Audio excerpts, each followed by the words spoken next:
All right, it's like 3:40 in the morning. It's Friday, October 29th. Oh, wait, October 30th. Damn, it's the day before Halloween.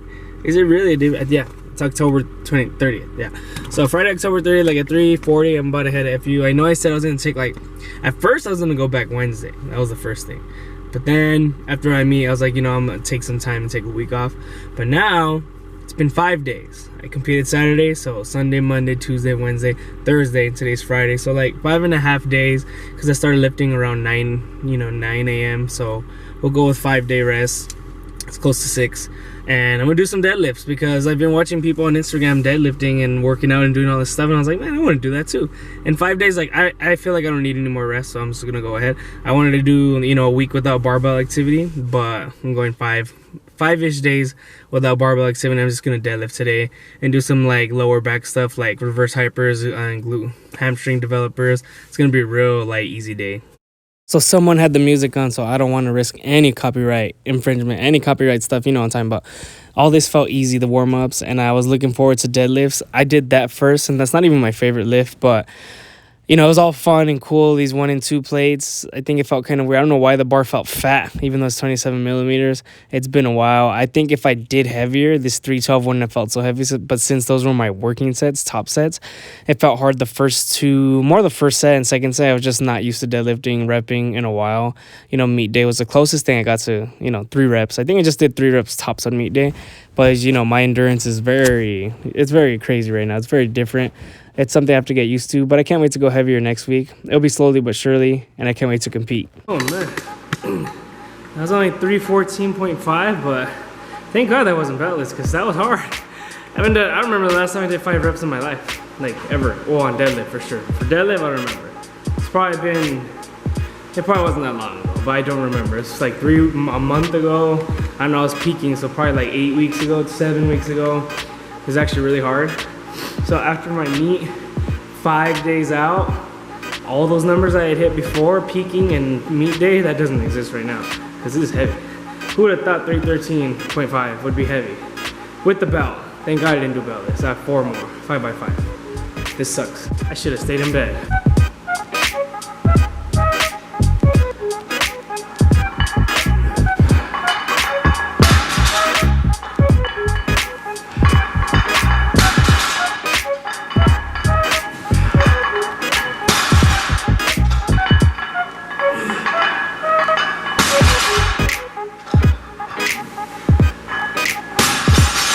So my percentages are based off of my current max, which is 480, and officially it's 468.5, so that should be my max.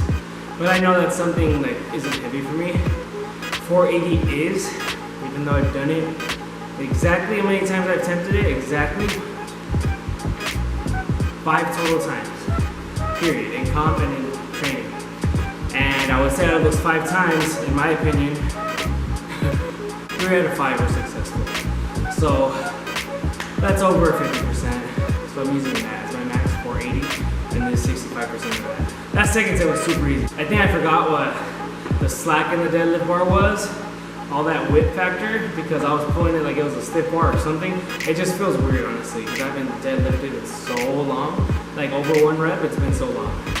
I think the most I did was 3 reps on meet day when I was warming up, but it was lightweight, so I don't really count that. So I'm kind of just getting in the groove again.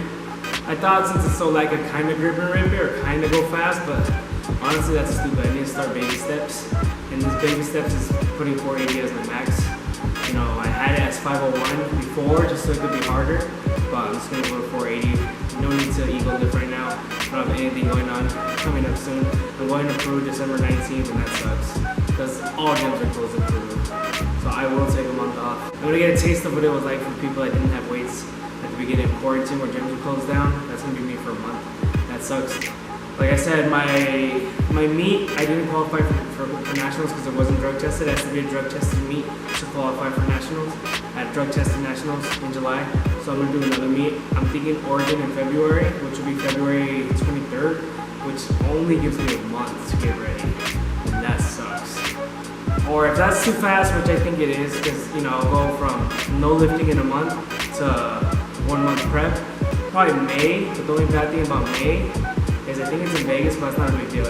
May is it's like right before nationals in July, so that's 2 months before, and that's like really go easy. I already mentioned this, like I treat it like a max out day. That's the only thing. So I'm still debating going to February or May.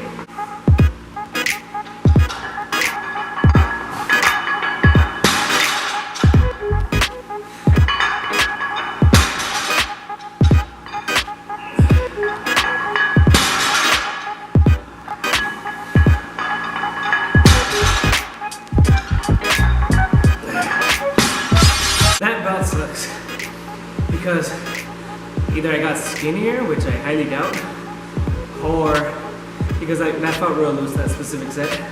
The other two sets I didn't feel loose, but what I'm saying is this setting is a little loose, not that loose, and if I tighten it one, it's too tight, like a little tight. As in I can't breathe, I gotta take it off as soon as possible. And I feel like I deadlift the best when I really tighten it, like not the setting it's on right now, but meat day I left it like that, a little bit loose. So that's what sucks about this specific lever belt, or all lever belts, I don't know. It might be too tight once you get to your actual waist size, or too loose. I don't know what size I got at Strength Shop. Either I got a medium or a large. I'm pretty sure I got a medium, which was waist size 34 to 39. So I'm 36. I'm pretty sure I'm 36. I haven't measured my waist in a while, but it has to be 36. And it's like barely on the first three settings. First three, so should have gotten an extra large or the next size over, whatever that was, which was like 42 to like 47, something like that. But I should have got the next size so I could have really wrapped it over instead of putting it so close like a fat guy. And I could have got double, like 26 millimeters instead of 13.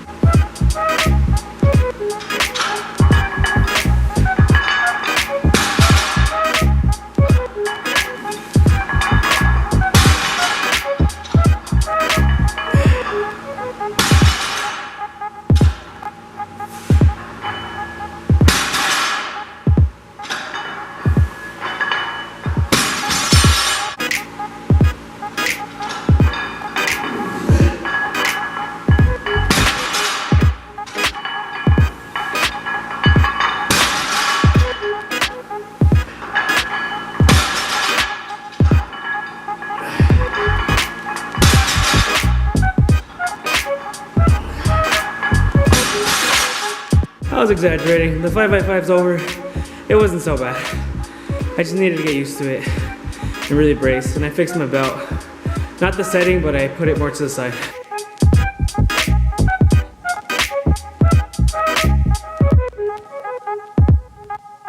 So that's it for the workout. I thought it was gonna be quick, but you know, I did do a 5x5. I mean, super lightweight. It's not like it was challenging. It just felt weird the first set, maybe a little bit the second set, but after that it was pretty damn easy. After that was like RPE 7. The reverse hypers, those felt like, man, that orange band. And next time I'll do 2 reds, but technically 2 reds is more than the orange, because the orange is 50 pounds and 2 reds is 60, but you know, 2 reds is more elastic for sure, more stretchy. So I'll probably do that next time because that kind of hurt. It looked cool, it looked easy, but it wasn't. And I cut my head out on the freaking glute ham developers on the first two sets. That bothers me a lot, but oh well. So I'm gonna do a vertical jump video later on today. I said I was gonna do that. I was gonna do no barbell activity for a week, and I was gonna do like, you know, jumping stuff, running stuff like I've been wanting to post. So I'm gonna do that later on today because I said I was gonna do it. So I'll see you in like 20 hours. Okay, now here we are with the vertical jump video. It's gonna be very simple because, you know, I did just have a meet last Saturday. So we're gonna be right here in my backyard. It's very simple. You don't need any equipment if you have like stuff like this in your backyard where you could just jump onto. It's gonna be a basic tutorial of how to jump and how to land and what not to do. All right, so rule number 1, what not to do when you jump. What not to do is this. No arm swing and just jump like that. You're never gonna reach your full jump potential if you don't use your arm swing. Any sport you watch, like volleyball, basketball, football, baseball, literally anyone where they jump, maybe, I mean soccer, if they have to jump, they're most likely gonna use their hands. Like when they hit it with their head, on, you know, in baseball when they rob a home run, or when they're just catching a ball that's too far for them, their arms are gonna be used. Especially if to catch a ball you have to use your arms. Football, same thing. It's always, you're gonna see a little bit of this and then that. You're always gonna see that. So another thing not to do is squatting too low. So squatting too low when you jump, you never see any sport, any elite jumper in any sport, like all the sports I just named, you'll never see them jump like this and then go up. You're wasting so much energy. You're getting too low, and there's no way you're gonna be too tired. And the degree that you should be like bending your knees at shouldn't be 100%. It shouldn't be like 50%. It should be like 20 to 30%. So you'll never see that. Running full speed, you're gonna stop your momentum, go all the way down, and jump up. I'm already tired by doing that. That hurts. Like I can feel it in my quads. So the way you do it for maximum momentum and just maximal vertical jump, everything with the arms and the degree of the knee bend and degree about 20 to 30 degrees would be something like this, like right about here. Not like here, not here, right about here. Kind of like an athletic stance, and it's very easy to get into once you're actually jumping, like for height.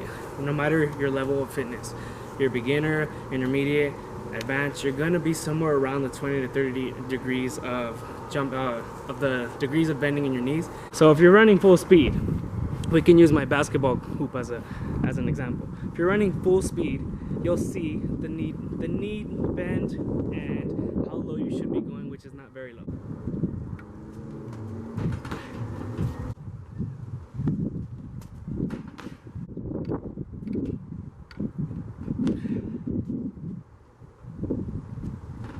Before you ask or you wonder, that is a 9-foot hoop, not 10.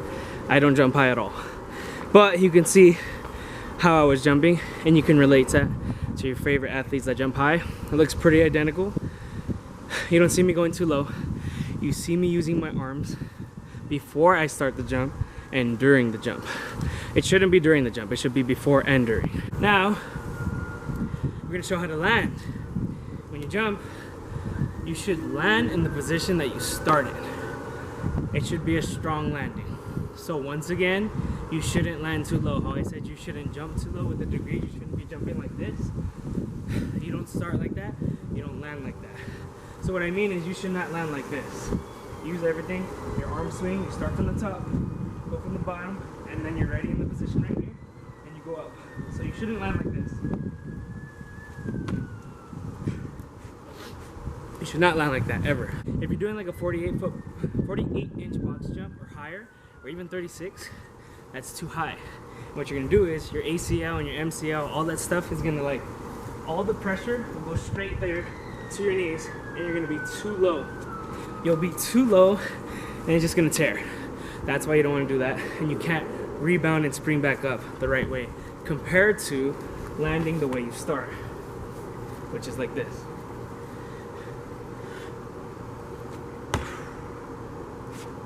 Without leaning forward, it's a little uneven. I landed pretty much the same way I started. I'll show again.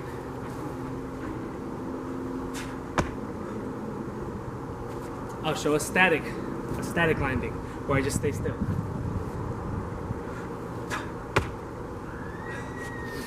That's about where you should be landing. Another way to practice how you land is when you land, you just pretty much static landing. You just land and you're in the position. So like this, you have one foot off and you land, bam. 1, 2, 3, and you get up like that. You stand up quick or you jump up. So another way is, same thing, 1, 2, 3, jump up, or do it right away. No 3 seconds at all, just like this.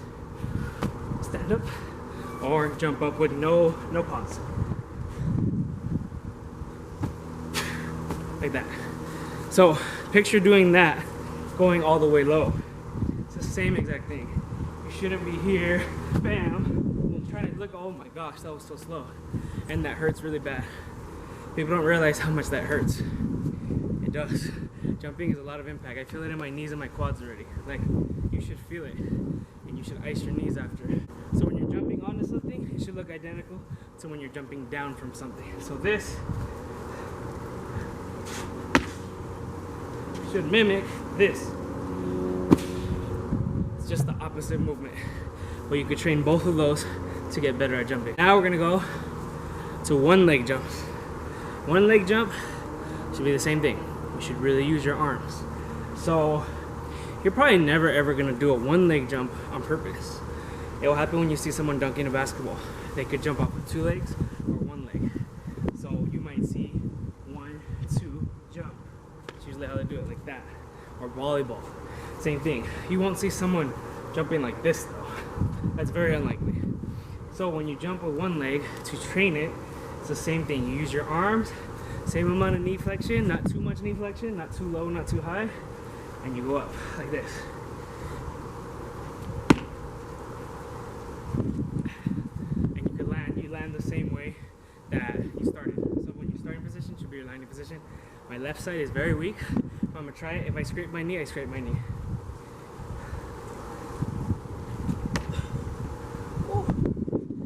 Looks super ugly, but I did it. So that was it. Just to demonstrate my vertical jump tutorial and how I look jumping. I haven't remembered the last time I jumped or played basketball or done anything that involves jumping. I just had a meet on Saturday, powerlifting meet.